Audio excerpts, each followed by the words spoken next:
Easy. Okay, so Grenfell Tower blame game again has started because Jacob Rees Mogg has said something. Well, we all say things now and again and they come out in ways that we don't mean them to. And Jacob Rees Mogg's the victim of that right now. But I'll tell you what I am angry about here is I'm angry about all this hatred directed towards him. Particularly coming from Stormzy. Now I'll get to that cunt in a minute. But first of all, we all remember a specific thing regarding Grenfell, and this was what you might call a light bulb moment to me that indicated just exactly where the blame really does lie. Now, before these people who are victims and of relatives start blaming the Tories, which they did straight away, it was all the Tories' fault. Let's just remember, shall we? Who was in charge of the country? Who was the government when that cladding, which was clearly the reason why the fire went up like it did? Oh, yes, of course. It was in the middle of a Labour government, wasn't it? So the Labour government approved it, or the Labour Council approved it. And now, when it burnt, of course, we have a Tory government, and it's all the Tories' fault. Does that sound fair to you? No, of course it doesn't. This is under a Labour government, so if you want to blame anybody, blame that. But really, it's not really quite that simple, is it? Because that light bulb moment to me was one where one of the residents in the tower, if you remember, he said that he reported to the authorities on a number of occasions that the design inside the building was a death trap.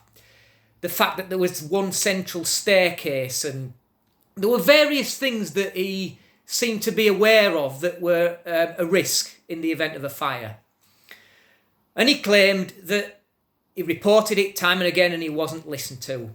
And that to me was that light bulb moment, because what's underlying in all this is what I describe as this toxic culture of indifference and this couldn't care less attitude for people who work in positions of authority. Now, you've probably all experienced the following. You might have to ring one of your utility companies or perhaps the council for help or to report something or to complain about something. What's the usual procedure when you do that? You call on the phone, you get an automated list of options, press option 1 for this, option 2 for that, option 3 for the other, and option 4 if you want to have a wank or something stupid like that. Well, we've all experienced that, and then you get through to when you've pressed an option and you get, "I'm sorry, all our operators are busy right now. Please continue to hold while we connect you." Yeah, you've all experienced that, haven't you? How many have experienced that, have waited for 20 minutes, 30 minutes, 40 minutes to get through? Sometimes you've maybe been cut off. Sometimes a human being may just have picked up the phone and they've said, "Oh, I'm sorry, sir. We don't deal with problems like that. You need to ring the following departments." You know what I'm talking about, don't you? There are so many people nodding their heads right now. If I could see you all, I'd be getting seasick. We've all experienced it. This is not because these people were poor. It's not because they were black. It's not because they lived in a tower block. This toxic culture of indifference permeates into every corner of society. I've experienced it myself. Now, I'll tell you what I've just fairly recently had.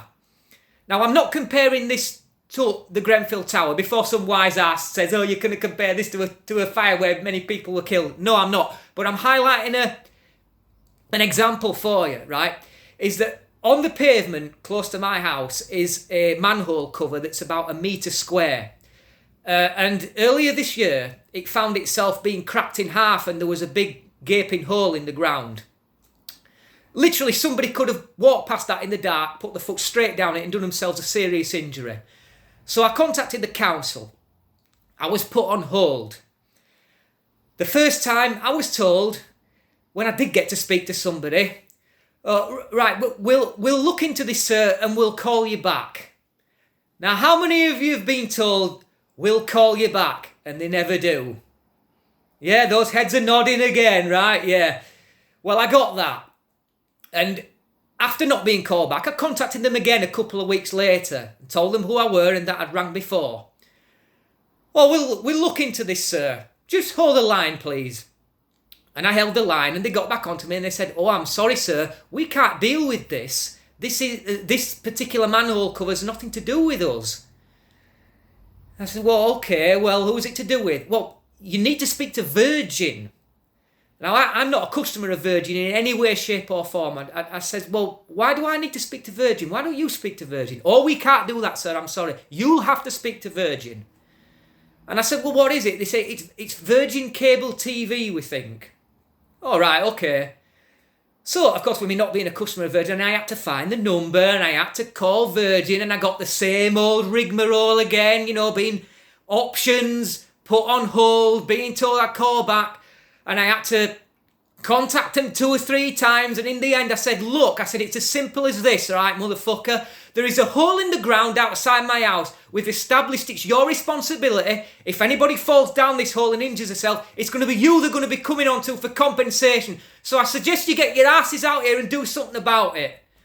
"Oh, there's no need to be abusive towards it." I said, "Abusive? You ain't fucking seen abusive yet, motherfucker. Get somebody round here now, because I'm sick of dealing with you."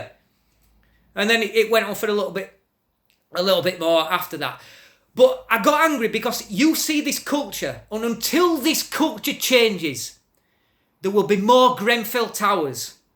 Until this, when you ring these bodies, council, utilities, etc., you are immediately treated as a nuisance. You are never treated as an important customer. Okay, yeah, you might not be a customer, but you do pay them. You do pay council tax, so you pay them. You are effectively a customer. And until you are treated with the respect that you deserve, instead of as a nuisance, this will happen again and again. And this is what killed these people. It's not the Tories. It's not Jacob Rees Mogg. It's not the bloody Tories in office. This is the culture. It's the culture that permeates these bodies from top to bottom.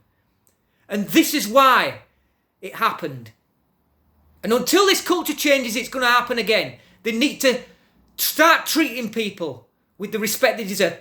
And I'll tell you something else I'm angry about. I'm going to come back to Stormzy now, right? Because Jacob Rees Mogg has been vilified for something that he said, but yet Stormzy, who's written something where he's called Jacob Rees Mogg a piece of shit in a misspelt tweet full of expletives, how come Stormzy's treated like a hero? If Jacob Rees Mogg had said these things, he'd have been hounded out of office. And what I want to know from Stormzy as well is when after the Grenfell Tower, how about a dozen people all claimed that they were victims of the fire, that they were in the building when it burnt. And it turns out that they weren't. They were frauds. They were claiming money under false pretenses. They were obtaining money by deception. They got paid out and they were found out and they were sent to prison. And where was Stormzy then? Oh, he was very silent then, wasn't he? You couldn't see him for dust. Where were he to condemn these people? This shows the people who live in these areas, instead of using that to come together, they used it to obtain money by deception. In other words, contribute nothing and take. And they're their own worst enemies. Do you think that earns respect? Do you think that shouting abuse at Sir Martin Moore-Bick, the man in charge of the inquiry, do you think that earns you respect? Do you remember that guy who shouted at Martin Moore-Bick, "We don't trust you, you don't look like us"? That's what he said. If I'd have said something like that, what do you think would have happened to me?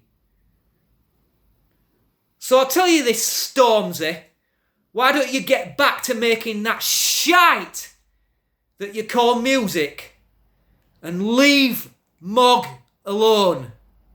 Leave him alone. I'm telling you right now, you're a disgrace. If you want to come together, you want the people to come together, then get lobbying the council, get lobbying the government. Okay, yeah, we are now in the Tories. Get lobbying them for change. Change in the attitude of these people who run the council. And the people who answer the phone, and stop all these automated options. People have to get in touch with somebody now. Okay, thanks for watching. Hoping that shed some light on it for you, because that was immediately obvious to me when I found out about this bloke ringing the council and getting the runaround, because we've all experienced it. Till next time, easy.